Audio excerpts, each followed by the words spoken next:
Para você acompanhar bem de perto a luta dos petroleiros, vamos conversar sobre as questões dos terminais, das plataformas, do administrativo. Os diretores do sindicato vão comentar os temas. No panorama jurídico, a orientação certa para a categoria. Fique conosco a partir de agora no Giro Semanal do Sindipetro RJ. Olá, ouvintes internautas, aqui Rosa Maria Corrêa com vocês para mais um Giro Semanal, trazendo as notícias que foram publicadas no site do sindicato, sindipetro.org.br, entre os dias 26 e 30 de julho. Para os comentários, estamos aqui recebendo com muito prazer no estúdio virtual da Rádio Petroleira os diretores Gabriel Carquejo. Tudo bem, Gabriel? Como é que vai? Tudo indo, Rosa. Mais uma semana aqui no Giro Semanal e sobrevivendo a esse Brasil que é praticamente uma distopia, né? Espero que você esteja bem. Vamos seguindo aí. Sobreviventes. Roberto Santos, tudo bem? Como é que vai?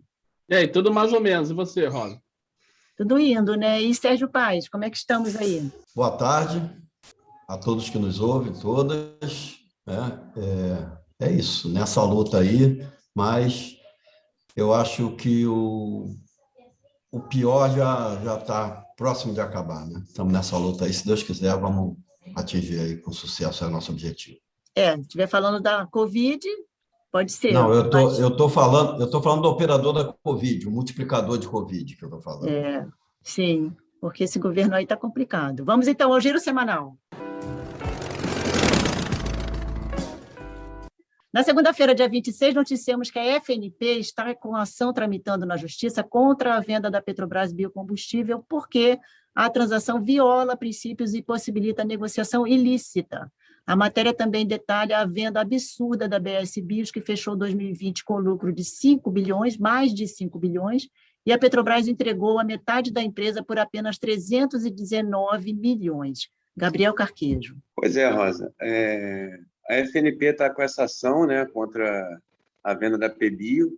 Nesse processo, a FNP questiona, né, a omissão do teaser da venda da PBio, que a Petrobras divulgou em julho de 2020, né, onde a Petrobras não incluiu nesse teaser de venda, né, chamada oferta de venda, assim, como se fosse um papel onde constam as informações na oferta de venda da empresa, no caso a PBio. A Petrobras não incluiu uma informação que, na verdade, significa dinheiro, né, que é o ativo fiscal diferido, que nada mais é que o valor que vai ser abatido do valor do imposto que será cobrado com lucros recuperáveis no futuro. Então, a PBio, ela tem esse valor, né, na demonstração financeira dela, de 2019, na ordem de R$ 2.341.000. Esse valor, para você ter uma ideia, ele é quase 3 vezes maior do que o das usinas de biodiesel em atividade. Então, assim, por meio de reorganizações societárias, contábeis, com auxílio de escritórios jurídicos, do direito tributário e de reorganização societária mesmo, as empresas muitas vezes compram no valor de compra, eles consideram de fato esse registro nas contas contábeis como dinheiro. E a Petrobras não divulgou esse valor no teaser de venda. Então, assim, algumas pessoas, de fato, poderiam tomar conhecimento desse valor e fazer a oferta considerando esse valor, e outros não tinham conhecimento desse valor para saber qual valor poderiam ofertar no processo de venda da PBio, né? Então, assim, no momento a ação, como se encontra a ação, né? A ação aguarda a citação de todos os diretores executivos que estavam na empresa na época da aprovação do ato, para que o juiz possa decidir o pedido de liminar, né? No caso, é improbidade administrativa, né? E, posteriormente, o Ministério Público poderá mover a ação até para punir os réus. Interessante falar sobre essa venda da PBio, né? Que até anteriormente a Petrobras tem muita pressa para vender a PBio, né? Então ela vai se desfazendo dos ativos que a PBio já tem dentro dela, né? A gestão do Jair Bolsonaro e Paulo Guedes, né, que é quem toca essas privatizações, são coisas alarmantes, assim. Ela com essa pressa, ela vendeu a participação que a PBio tinha de 50% na BS Bios, e é bom a gente guardar esse nome, Rosa, BS Bios. Um grande projeto assim da área de biocombustíveis, da área do setor, né, de biodiesel, que pertence ao executivo que tem o sobrenome de Batistella, Erasmo Batistella. Ele é dono do SCB Group, que é dono da BS Bios. A BS Bios, a PBio, ela era dona de 50% da BS Bios. E esse SCB Group, né, o Batistella, por meio do SCB Group, era dono dos outros 50%. A Petrobras já vendeu a participação que a PBio tinha rapidamente, em dezembro de 2020, no meio desse processo de venda, por 319 milhões. Só que só o lucro da BS Bio, o lucro líquido, em 2020, foi 311 milhões e 700 mil, ou seja, praticamente o mesmo valor de venda de 50% da participação dela que foi vendido. Se a gente entrar no site da SCB Group, para pesquisar sobre Erasmo Batistella, é um grande empresário dessa área do agro, e assim, a BS Bio está envolvida nesse processo de compra com todas essas notícias, com todos esses dados obtidos sobre a BS Bio, a gente percebe assim, que há essas informações assim, que ora são transparentes, ora não são, né? E é bom a gente lembrar, né, que recentemente, né, foi escandaloso, né, o caso do ex-diretor de RH da Petrobras, Cláudio Costa, né, que ainda foi demitido sem justa causa, mas ele usou de informações privilegiadas em benefício próprio, né, abrindo suspeitas sobre os processos recentes de privatização da Petrobras, né? E até em publicações na imprensa, o ex-presidente Castelo Branco, que o Bolsonaro trocou repentinamente pelo atual presidente, também estaria envolvido nessas negociatas. Então, assim, a greve dos empregados da PBio está suspensa, né? Mas o nosso sindicato, o Sindipetra RJ, está de olho nessa luta, né? E a gente segue contra as privatizações de todas as estatais, né? E na luta contra a privatização da Petrobras, o desmonte da Petrobras, né, Rosa? Ô, Rosa, só fazer um complemento aí ao Gabriel, lembrar aí o nosso ouvinte não teve conhecimento ainda, do caso da Fafem Sergipe, né? A gente noticiou aí, tem um tempinho já no nosso site, de repente a gente põe até o link aí na descrição do programa para essa matéria também, que é um caso assim, bem emblemático de como são feitas, né, essas negociações, né? No mínimo estranhas, né? Para dizer assim. Então, convido aí o pessoal a conhecer mais também sobre o caso da Fafem Sergipe, o que aconteceu por lá.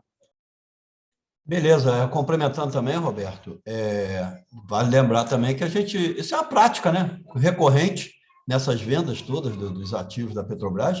Você tem a própria NTS, a própria BR Distribuidora, enfim. Na verdade, para mim, eu nem chamo de venda, isso para mim é doação.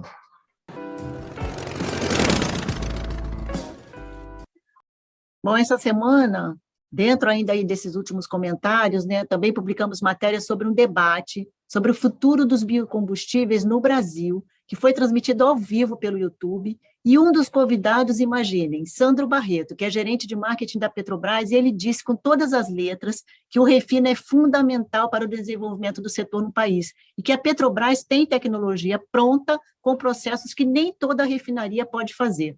Ou seja, ele só não disse que o desgoverno está vendendo as refinarias todas, né? Ignorou também tudo, né? Inclusive, durante todo o debate, a própria existência da Petrobras Biocombustível. Gabriel. Rosa, vou seguir comentando aqui, porque eu estava falando da PBio, né? E só complementando, ele só não contava com a nossa participação, né, Rosa? Ali nos comentários. Né? Antoni Devalle apareceu lá, diretor do sindicato, e começou a contestar tudo que ele estava falando lá, falácias, né?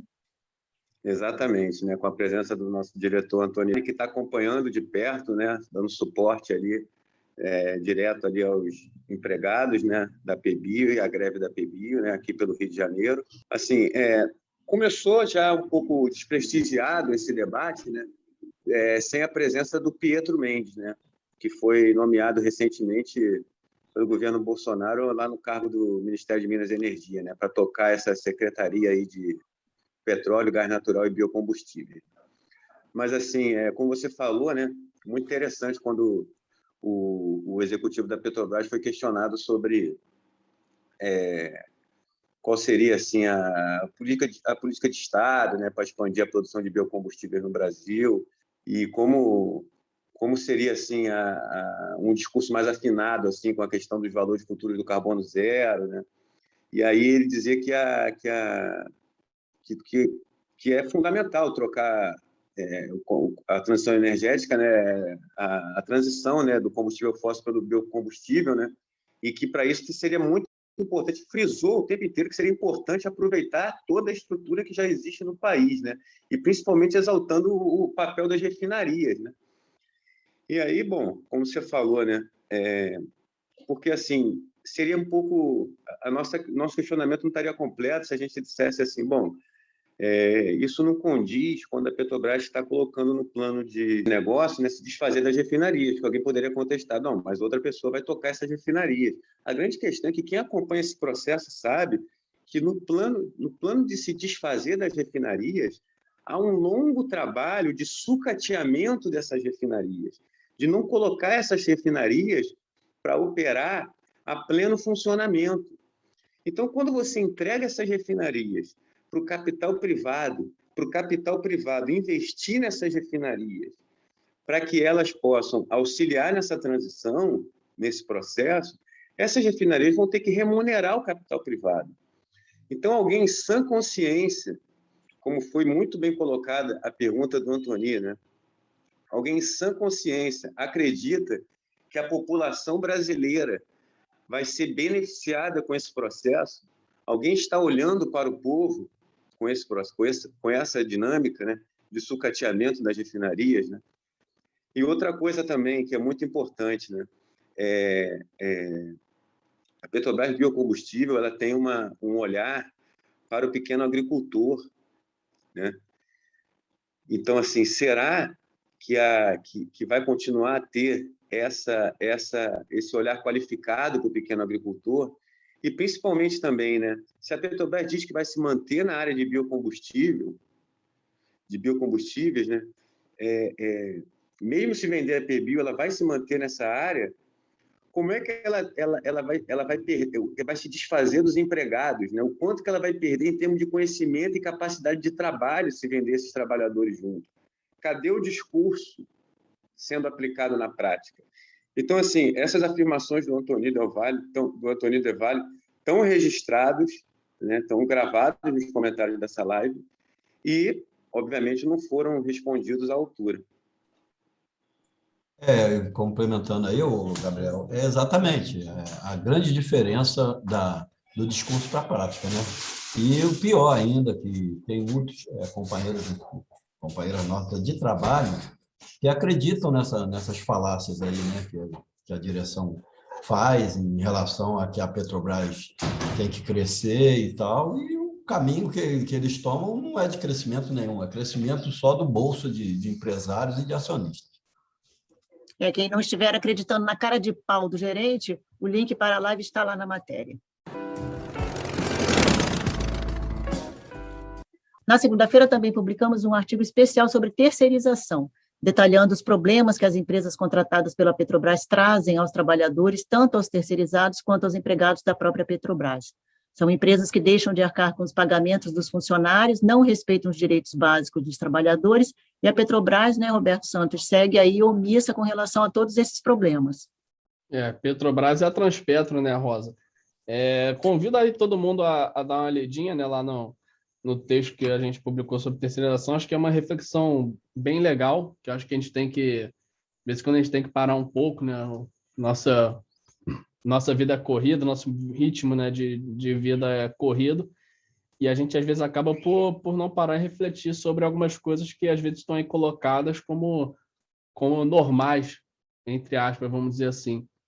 E acho que a terceirização é uma delas, né? E acho que assim, o texto lá tá bem legal, mas eu acho que só para dar um gostinho aí para o pessoal ler, né? Acho que o que a gente pode pensar, né, da terceirização é justamente por que existe, né, a terceirização? Quem que está ganhando com a terceirização, né? Porque as empresas alegam que não é mais barato terceirizar.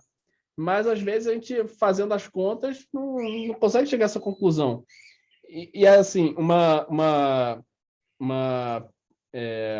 prática, né, que tem todo contra a terceirização entre o empregador, que é enfim, Petrobras, Transpetro, e o trabalhador terceirizado.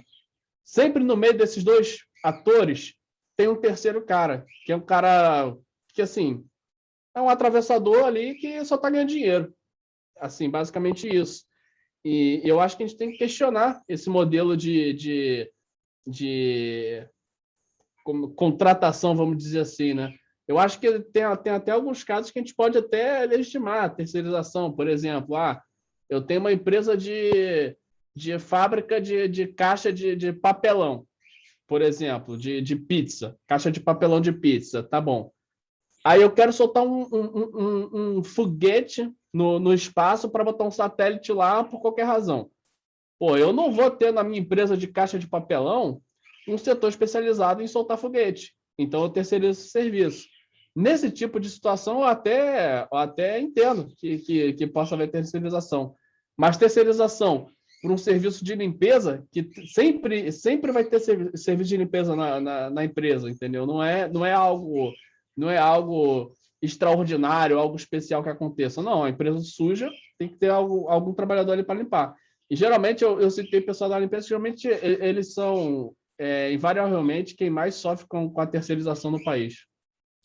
E aí, Roberto, para além da questão econômica, né, eu, por exemplo, tenho 36 anos de área industrial, você, né, já tem um bocado de ano aí também, e a gente que trabalha diretamente ali, né, com petróleo, com a mão na massa, a gente sabe o quanto qualquer erro que a gente possa vir a cometer, as consequências, né, não só para nós mesmos, para os nossos companheiros de trabalho e para o meio ambiente, para a população adjacente. Ou seja, é uma atividade de altíssimo risco que necessita de uma especialização muito grande e a gente não tem visto no escopo dessas contratações aí os requisitos necessários, treinamento necessário, preparação necessária para quem vai atuar junto a essas atividades, entendeu? O pessoal administrativo que trabalha em área industrial recebe, inclusive, a periculosidade por conta disso, porque uma falha nossa pode destruir a unidade inteira. Pode destruir a unidade inteira. É uma responsabilidade muito grande a atividade do petróleo, é uma coisa que as pessoas têm que estar muito atentas para isso, porque quando se começa esse tipo de terceirização aí, indiscriminadamente nessas áreas, potencializa muito esses riscos para nós, trabalhadores, para o meio ambiente e para as populações adjacentes a essas áreas aí. Rosa, só um complemento rapidinho ao que o Sérgio falou, que eu acho importante. Até a própria nossa posição de trabalhador primeirizado, a gente tem uma certa estabilidade para a gente exercer, porventura, algum direito de recusa, que esse trabalhador terceirizado tem uma estabilidade, não tem uma estabilidade, vamos dizer assim, e está sujeito, né, ao empregador falar, faça isso. Aí o cara vai pensar, pô, mas é inseguro. Dane-se, não tem problema, faça. Então, isso daí é um problema grave que o Sérgio levantou aí também.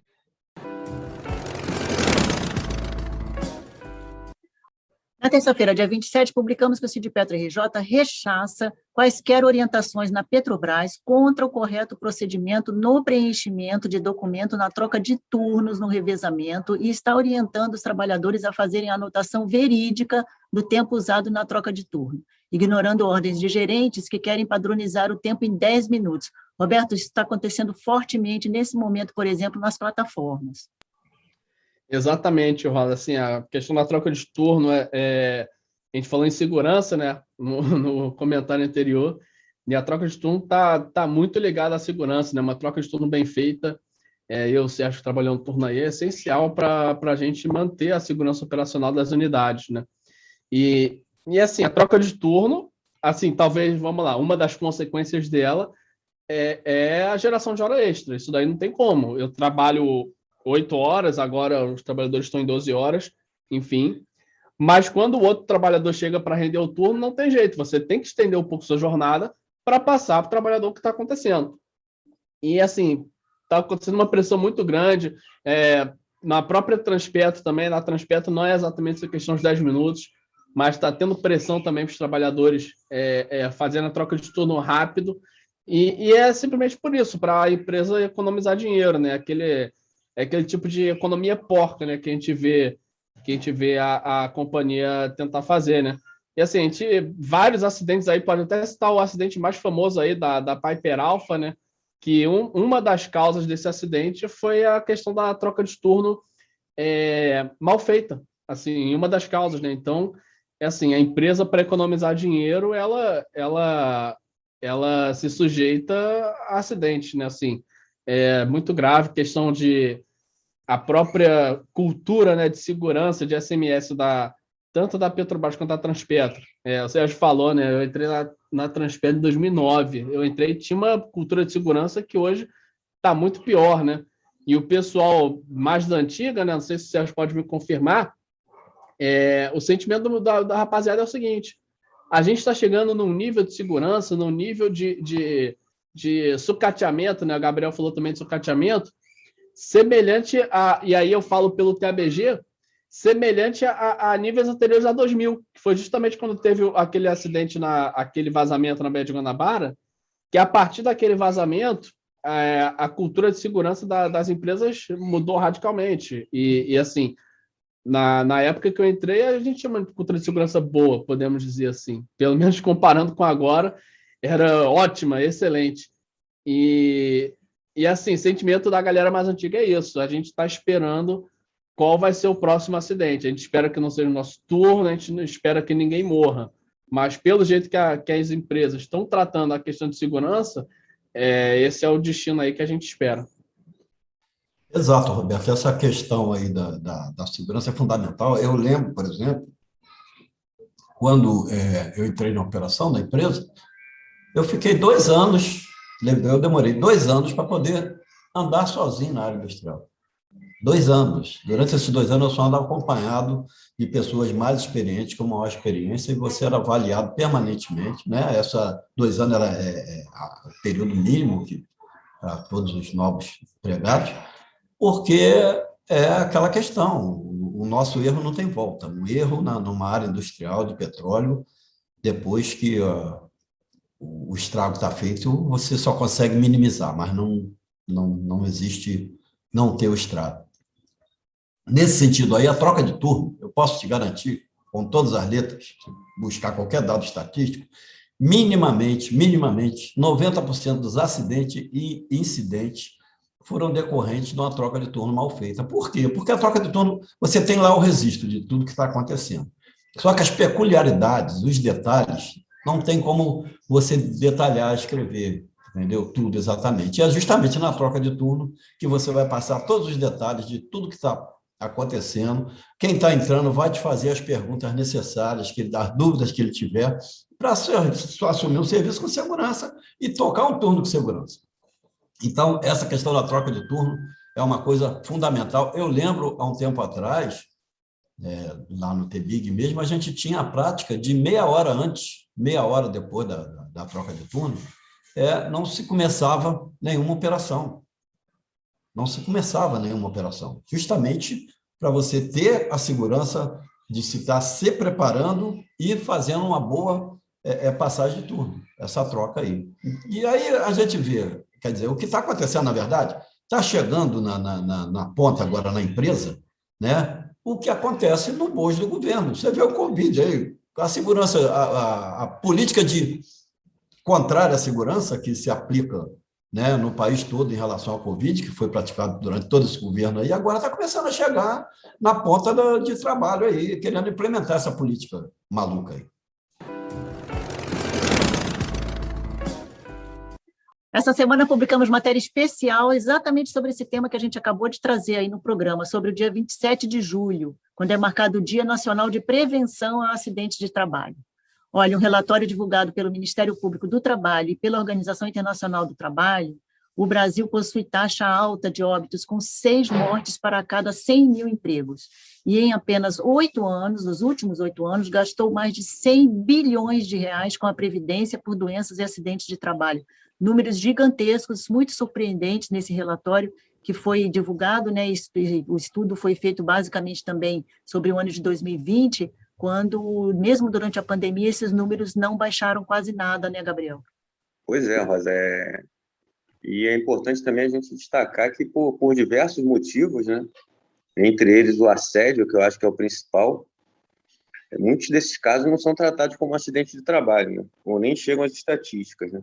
No mundo onde um trabalhador morre, né, por acidente de trabalho ou doença laboral a cada 15 segundos,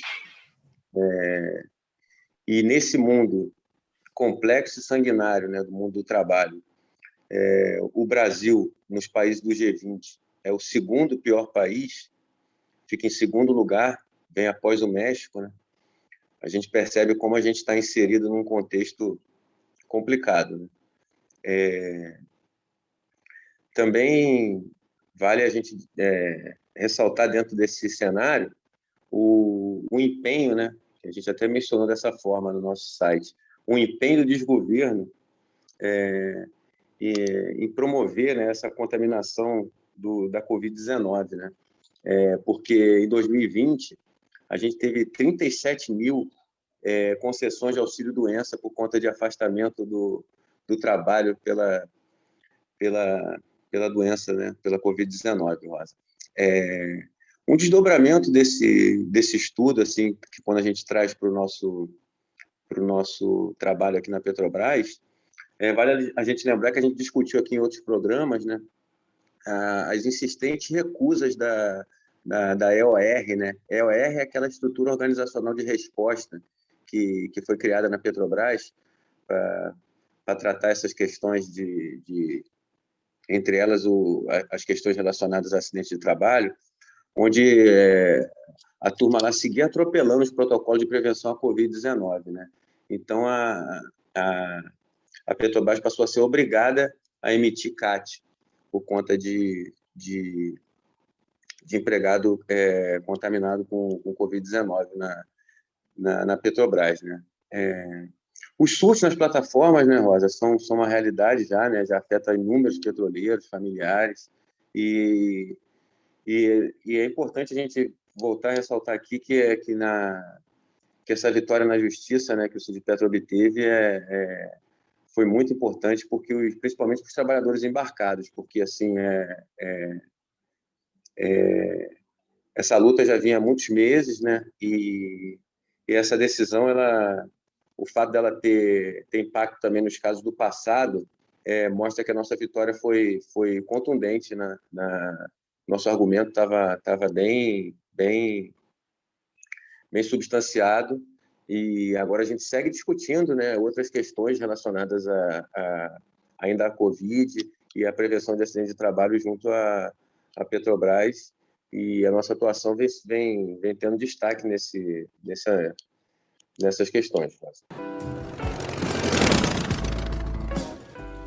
Bom, agora uma boa notícia. Na terça-feira, dia 27, o programa Aposentado Presente foi relançado aqui na Rádio Petroleira com um novo formato. Agora, além do áudio, vamos ter também o vídeo na TV Petroleira. Você não pode perder, está muito bem feito, muito legal, e a gente queria pedir para o Sérgio, né, que inclusive é desse núcleo de aposentados e pensionistas do sindicato, um comentário, Sérgio, sobre esse retorno do programa e qual a importância, né, de ter uma ferramenta de divulgação dirigida especificamente aos aposentados e pensionistas. Exato. E aí eu vou falar aqui, mais uma vez, que eu falo em todas as reuniões com os aposentados, né? É bom que aqui nós temos o outro público, a importância da reintegração dos trabalhadores da Petrobras, sejam eles ativos ou aposentados. A empresa vem ao longo dos anos aí com a política de divisionismo em várias partes da categoria, e principalmente entre ativos e aposentados. É fundamental que o ativo consiga perceber qual é a importância do aposentado para o sistema Petrobras e também o aposentado perceber o quanto ele pode contribuir com toda a construção da empresa, mesmo estando aposentado. A gente tem que estar estendendo bem esse debate aí. O programa Aposentado Presente agora está trazendo diversos temas, né? Não só do sistema Petrobras, nós também outros, vamos estar trazendo outras categorias, enfim, mostrando a importância que tem o Estado brasileiro para o benefício da população brasileira, e dentro disso está não só o serviço público geral, mas as estatais, enfim, tudo aquilo que produz riqueza para se transformar em benefício de saúde, educação, enfim, o Estado cumpriu o papel dele para a população do seu país. E aí nós, nesse primeiro programa, né, nós buscamos mais uma apresentação das pessoas que estarão mais diretamente ligadas ao longo do tempo no programa, e a partir dos próximos a gente já vai estar entrando mais detalhadamente em temas específicos, mas é importante a participação dos ativos também nesse programa, além dos aposentados, assim como os aposentados estão participando das atividades que estão os ativos. Essa integração tem que voltar a acontecer, porque foi ela que transformou a Petrobras nesse gigante que é hoje. Na quarta-feira, dia 28, noticiamos que o sindicato solidarizou-se com Paulo Galo e sua esposa Jéssica, que foram depor sobre o incêndio na estátua de Borba Gato, em São Paulo, durante o 24J, e foram arbitrariamente presos. Curioso que a Jéssica nem foi na manifestação e outros que também prestaram depoimento não foram presos. O lance é que o Paulo Galo é uma liderança entre os entregadores antifascistas e questionou mantermos, né, com esse ato, uma estátua de um genocida como o Borba Gato. Gabriel. Pois é, Rosa. Existem diversas opiniões assim, sobre qual seria a melhor maneira de se reivindicar a questão ali da estátua, né? Poderia tacar fogo, poderia vandalizar, poderia retirar e levar para um museu. Existem diversas opiniões, né? O fato é que, assim, eu acho que não cabe nem tanto perder tanto tempo assim com essa discussão, porque ela já passou, ele já provocou a discussão, né? Inclusive ele se pronunciou dizendo que ele queria, com esse gesto, né, com esse ato, provocar uma discussão. E como você citou na sua fala, foi isso, né? Muita gente agora sabe que Borba Gato foi um capitão-mor que liderou massacre de indígenas e negros, né? Morreu há mais de 300 anos. E é curiosa essa reivindicação que há em São Paulo sobre os bandeirantes, né? Inclusive, o governador fica no Palácio dos Bandeirantes. Essa narrativa, essa beleza toda em torno dos bandeirantes, né? Porque bandeirantes, né, são quem entrou no lugar dos indígenas, né, dos nativos, né, em troca do ouro, né, em troca da riqueza, né. Agora, vamos superar essa discussão e vamos pensar no seguinte, né, que você também falou anteriormente à minha fala, né? O Paulo Galo é líder dos entregadores antifascistas. Ele é uma liderança.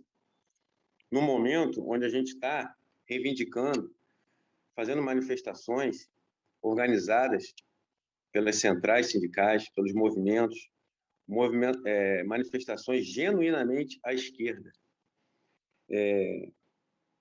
onde há no país uma escalada autoritária, onde o povo está sufocado pela alta dos preços, onde esses trabalhadores que ele representa, por exemplo, estão sufocados pela alta da gasolina, onde há trabalhadores como caminhoneiros, por exemplo, sufocados pela alta do diesel.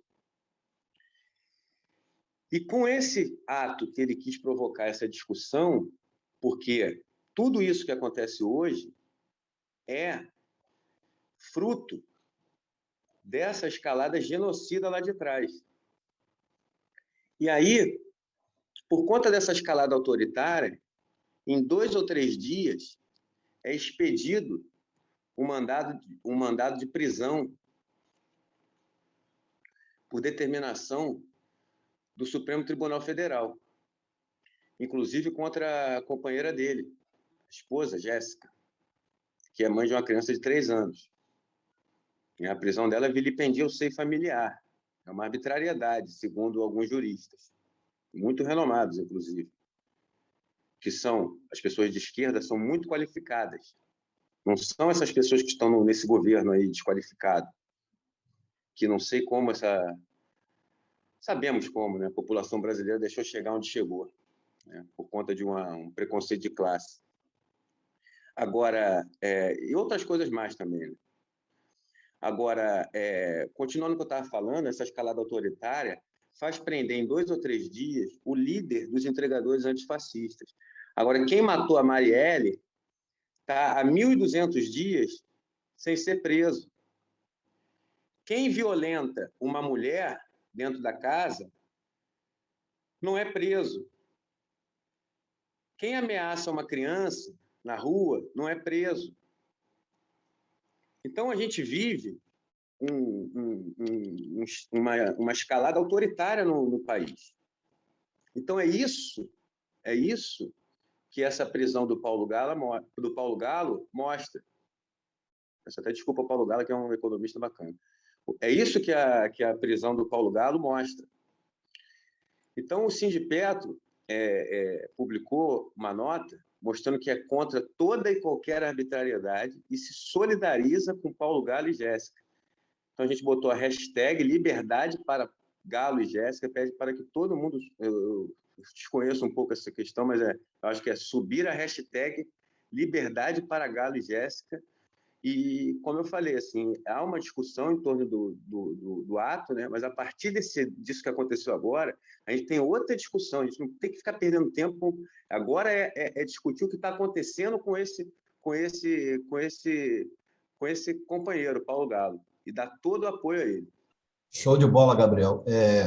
Essa discussão é importante, inclusive ela tem que se estender, né, sobre outros aspectos. A gente tem aí, tinha no passado, um livro chamado Histórias que a História Não Conta, né?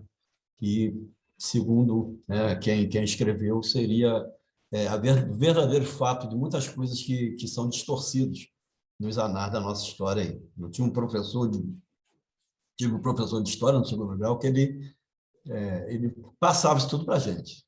E aí, na época, em 86, no finalzinho, logo após o término da ditadura, e aí, quando chegava no patrono do Exército, ele falava, não, esse cara aí é bom, com aquele tom de ironia, eu sei, desse aí eu não posso falar ainda, né? Um dia vamos falar sobre ele. Enfim, e a gente está vivendo isso hoje de novo, uma situação que não se tem mais liberdade. Qualquer liderança, seja de qual movimento for, que seja contrário aos interesses do atual governo, está sendo criminalizada e destruída pelo menos tenta se destruir de alguma forma. A gente teve o Igor Nigor lá em São Paulo, que era outra liderança, que foi preso durante um tempo. Nós tivemos recentemente, na ocupação de Itaguaí, os principais líderes presos, criminalizados, enfim. Essa está sendo a postura desse atual governo. E a gente tem, sim, que se manifestar contrariamente. Todos nós temos essa obrigação, e eu acho que a categoria petroleira, como uma categoria esclarecida e consciente, também tem que abraçar essas causas aí e começar a protestar sobre essas arbitrariedades, esses absurdos. Perfeitamente, Sérgio. E o Roberto vai complementar agora. Eu só esqueci de mencionar um detalhe, né? Você falou que eles só reprimem o que é do interesse deles, né? E a estátua, por exemplo, em Copacabana, né, do Carlos Drummond de Andrade, né? Tantos anos vandalizada e nunca prenderam o autor do vandalismo. Ô, Gabriel, deixa eu só fazer um convite aqui para os ouvintes para comparar, né, a ação da Justiça de São Paulo, né, nesse caso do incêndio numa estátua, com o incêndio aí da Cinemateca, né, que teve aí, foi logo em sequência, e foi uma tragédia anunciada, né, porque acho que 7 dias antes saiu um informe lá, um relatório do Ministério Público, falando que ia pegar fogo, e pegou fogo. Então, assim, estou esperando prender os responsáveis aí também. Na quinta-feira, dia 29, o sindicato respondeu ao ato do ministro Alexandre de Moraes, que derrubou a decisão do Tribunal Superior do Trabalho sobre a RMNR, remuneração mínima por nível e regime. Em 2018, o TST decidiu a favor do processo dos funcionários que pedem o pagamento dos adicionais em separado, mas o ministro do STF acolheu o recurso da Petrobras. Agora, o Sindipetro RJ e a FNP vão recorrer dessa decisão. Esse processo se arrasta há muitos anos, né, Roberto? É isso aí, Rosa. Se arrasta há um tempão já. É uma situação muito complicada. São duas ações principais aí, a ação da Petrobras e a ação da Transpetro. A ação da Transpetro, inclusive, já tinha transitado julgado, né? Que o transitado julgado é assim, acabou, não tem mais choro, não tem mais nada, não tem mais recurso. E a da Transpetro a ação tinha ainda até para execução, né? Que a execução é a parte de ganhou a ação, então agora vamos cobrar o quanto que a pessoa está devendo. E assim, com esse recurso para o STF, paralisou-se todas as ações, as execuções da Transpetro também foram paralisadas, né? Isso daí a gente informou, né, na época da ação, a gente deu aqui deve ter dado lá no site, isso daí nem tinha giro semanal ainda. E assim, uma decisão muito, deixa eu ver uma palavra interessante aqui para não ser processado aqui, uma decisão esquisita, assim, do Alexandre de Moraes, né, uma decisão monocrática, inclusive, que não levou em consideração, assim, que assim, para que o STF existe, né? Quer dizer, uma das razões dele lá, eu não sou jurista, mas pelo que eu entendo, é para julgar a constitucionalidade ou não das coisas, né? Ver se aquilo é constitucional ou não. Não tinha nada disso lá na decisão dele, né? Uma decisão complicada que, assim, a gente ficou sabendo pela imprensa, assim, a gente ficou sabendo pela imprensa, depois foi correr atrás, a gente não, os sindicatos, federação não foram notificados. É uma decisão que ocorre também no recesso, né? Então, assim, é muito tesão de trabalhar, né? Assim, porra, no recesso dar uma decisão dessa. Assim, o que a gente tem para falar, né? Questão jurídica, né? Foi uma decisão monocrática. Isso daí a gente vai entrar com recursos aí, certamente. Eu não vou, assim, ficar adiantando aqui estratégia, mas nós vamos entrar com recursos, assim, para jogar isso daí para o pleno discutir. Mas é o seguinte, galera, é o que eu venho falando aqui já em alguns programas, né? Assim, como a gente falou, né, da questão lá da atuação da justiça no incêndio da estátua lá do Borba Gato e da Cinemateca, né? A gente tem que fazer esse tipo de reflexão, né? Como que a justiça atua, né? Como que ela julga pobres e ricos, como que ela atua para grandes empresas, para grandes investidores internacionais, né, como tem a Petrobras, e como ela atua em favor do trabalhador, né? Então, assim, é o que eu venho falando, nosso jurídico é competentíssimo, a gente tem um corpo jurídico muito qualificado, a gente, no ano passado, se eu não me engano, a gente chegou a ganhar 12 liminares, assim, que é um número bem alto, mas não dá para jogar tudo na justiça, não dá para jogar toda a nossa confiança no sistema judiciário. E aí eu não sei se vai ser possível a gente fazer algum tipo de mobilização em relação a isso. Mas confiar no pleno do STF, eu não sei se é a melhor coisa a gente se fazer, não. Mas, enfim, nosso jurídico vai confiar. O papel do nosso jurídico é confiar no STF. Agora, o papel, de repente, da categoria é fazer outras coisas também. Beleza, Roberto. Eu queria entender nessa história aí o seguinte, a questão que você falou aí, o STF é o guardião da Constituição, né? E a gente teve uma decisão de um colegiado, de um pleno, de um Tribunal Superior do Trabalho. E aí eu não entendo como é que o cara vai, vamos dizer assim, para mim eu vejo isso como uma declaração de competência do TST dada pelo STF, sei lá, não sei, porque os caras durante anos debateram o assunto. A ação transitou em todas as instâncias trabalhistas. Todos os juristas trabalhistas avaliaram. Chegou a decisão final. E aí você lê, pelo que eu li, do que foi publicado na reportagem, ele mesmo declara que não houve constitucionalidade. Então, eu acho que o STF nem deveria ter acatado esse recurso, né, pelo papel constitucional que tem, enfim. Eu estou querendo entender ainda essa decisão aí, principalmente nessa questão, né, num período de recesso em que pouca gente para trabalhar e tanta coisa pendente importante, é uma coisa que está parada há tanto ano, julgar nesse período aí. No mínimo, estranho. E também vale a gente lembrar aqui que isso tudo só acontece por causa desse poder extremo na mão de tão poucos no país, né? Na quinta-feira, também alertamos os petroleiros sobre a suspensão do pagamento das parcelas de empréstimo que a Petros abriu até o dia 3 de agosto, para quem tiver interesse em fazer. Mas todo cuidado é pouco nessa hora. Por quê? A suspensão é exclusivamente sobre descontos de empréstimos feitos pela Petros e não abrange empréstimos de outras instituições, né, Sérgio? Exato, Rosa. E o problema, tem até um problema maior até do que não só questão de empréstimo de outras instituições. Vamos lá.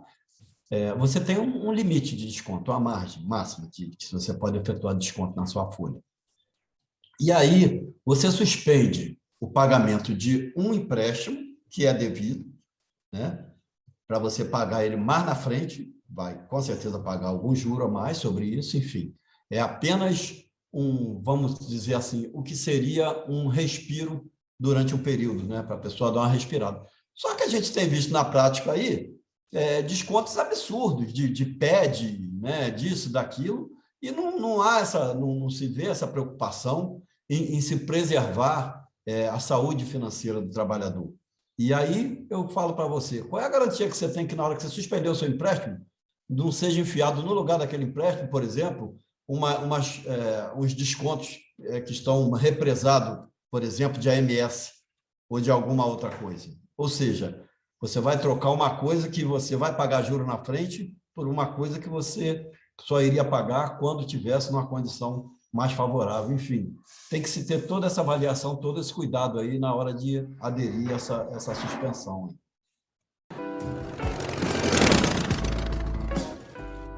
Na sexta-feira, dia 30, publicamos que a Petros reconheceu em comunicado o erro grosseiro que cometeu ao enviar diferentes valores à Receita Federal. Agora, os participantes precisam enviar justificativa para não terem prejuízos no imposto de renda à pessoa física com acréscimos, juros e multa. Isso daí, né, Roberto, para quem caiu na malha fina, né? Exatamente, Rosa. É importante, a gente fez o passo a passo ali no nosso site bem detalhado, né, para quem teve esse problema aí que caiu na malha fina. Então, convido todo mundo aí lá no site do Sindipetro, todas as informações, está muito completo o nosso comunicado. E aí, qualquer dúvida, né, tem lá também no site, mas fica aí o e-mail, né, para contato de dúvidas, né, que é o irpf@sindipetro.org.br. Então, se você teve esse problema aí com a malha fina, não demole, olhe lá no nosso site e corra atrás para não se prejudicar. Muitos apresentados afetados aí com esse erro da Petros, Sérgio? Na verdade, o pessoal mais afetado é o pessoal que hoje está mais ligado à Petros, não tem mais ligação com a Petrobras, né? Então, há que se fazer essa justificativa aí o mais rápido possível junto ao INSS, como o Roberto bem frisou aí, tem todo passo a passo lá no site. E quem tiver alguma dificuldade também, nós temos o e-mail lá à disposição para quem quiser mais algum auxílio, né? Que é o irpf@sindipetro.org.br. Qualquer coisa pode mandar e-mail para lá também, ou lá através do site tirar todas as dúvidas que tiverem. Vamos, então, agora à nossa agenda semanal. Na terça-feira, dia 13, às 14 horas, né, 2 da tarde, tem reunião mensal dos aposentados e pensionistas, e o Sérgio está aqui com a gente hoje para justamente fazer uma grande convocação para todos participarem dessa reunião. Sérgio, o que a gente tem na pauta dessa reunião para terça-feira? Beleza, como eu disse anteriormente, né, no outro tema aí, é fundamental a integração do ativos e aposentados, né? E para terça-feira, nós temos aí a questão dessa, foi falado agora, do imposto de renda, né, da Petros, a gente vai detalhar isso lá, essa questão do empréstimo também. Vamos falar também sobre a AMS, nossos tradicionais informes jurídicos, e teremos a ilustre presença como convidado do Heitor Fernandes, dos Correios, que vai falar um pouco para a gente sobre a privatização dos Correios e o que já aconteceu lá com eles e que está num processo de andamento com a gente, que foi o ataque ao Postales, no nosso caso, a Petros, e também ao plano de saúde deles. É muito importante que todos assistam para entender né? Os momentos são diferentes, mas a estratégia de destruição é a mesma. Então, é bom a gente ouvir quem já passou por isso e o que foi feito, enfim. É uma fala muito importante para a categoria como um todo. Ótimo, a gente está chegando então aqui ao final do nosso programa. Queria pedir para os diretores fazerem uma rápida despedida dos ouvintes. Roberto Santos. Bom, primeiramente agradecer aí aos ouvintes aí que estão até agora, né, com a gente ouvindo o programa. Fazer novamente pedido para compartilhar o programa com todo mundo. Tem o nosso... Vários diretores estão mandando, eu sou um deles, inclusive, né? Manda uma mensagem lá do Zap, tem todos os links lá do Giro Semanal, dos outros podcasts também, o Aposentado Presente está voltando aí, tem o Privatizar Faz Mal também, que volta e meia dá suas cacetadas também. Então, pedir para todo mundo, né, ouvir o programa, compartilhar com todo mundo. Tem as nossas lives também, a gente teve uma live também essa semana com o pessoal lá do GT de Opressões. Então, é importante, porque, assim, lembrando, né, a gente está ainda num período de pandemia, a situação exige ainda, né, o isolamento social, e os podcasts, o programa no YouTube, o canal no YouTube, enfim, são a nossa maneira de estar em contato com a base, né? Então, a gente pede aí para o pessoal compartilhar o programa, e se não gostou de alguma coisa, manda aí para a gente aí que a gente vê o que faz. Sérgio Paz, por favor. Beleza, também agradecendo a participação, né, de todo mundo que está nos ouvindo aí. É complicado fazer esse programa em 1 hora, porque os assuntos são tão gostosos de debater eles. A Rosa fica batendo na gente aqui, pelo vídeo aqui, toda hora puxa a nossa orelha aqui, ó, faz com a mãozinha assim, acabou, parece até... Fica igual, como é que diz? Aquele locutor da Globo lá, quando foi campeão lá, tetra, acabou! É assim que ela fica, coitada, porque é muito gostoso, o programa está cada dia mais gostoso, eu agradeço aí o convite, sempre que eu puder vou estar presente aqui, e eu queria aproveitar também para fazer um convite para todos os nossos ouvintes, para acessarem e compartilharem o site www.observatoriopetrobras.com. É um trabalho muito bem feito, lá está detalhado toda a evolução do preço do combustível, por que o combustível está nesse preço, todos os ataques da empresa, tem o privatômetro, enfim, o site está sensacional, imperdível. Convido para que acessem e compartilhem para seus familiares, para que todos tenham o real conhecimento do que é o sistema Petrobras. Aí. Mais uma vez, muito obrigado. Gabriel Carquejo. Então, Rosa, mandar um abraço aqui para o Sérgio, para o Roberto, né? Sentindo falta aí dos encontros presenciais. Agradecer ao ouvinte que ficou com a gente aí esse tempo todo, né? O reforço que eu sempre faço aqui para o petroleiro que ainda não é sindicalizado, pensar sempre a respeito da sindicalização, que é muito importante, reforçar a nossa luta, pensar também no tamanho da Petrobras, na importância que ela tem para o nosso país, né?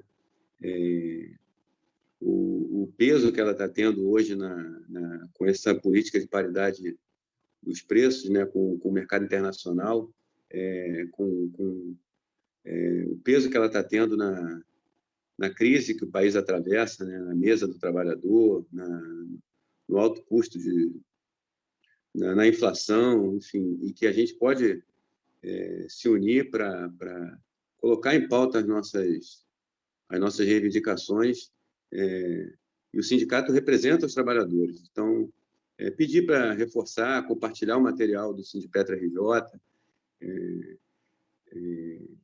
compartilhar com a sociedade, compartilhar também com o colega que trabalha na empresa, e em todas as nossas mídias que a gente está no Facebook, no Instagram, no site www.sindipetra.org.br, e a gente está no Twitter também. E é isso, uma boa semana para todos. Eu agradeço a participação dos diretores, agradeço a audiência, um abraço a todos e até o próximo. Os temas que mais repercutiram na Semana dos Petroleiros, você acompanha aqui no Giro Semanal do Sindipetra RJ, uma nova edição todas as sextas. Ouça e compartilhe.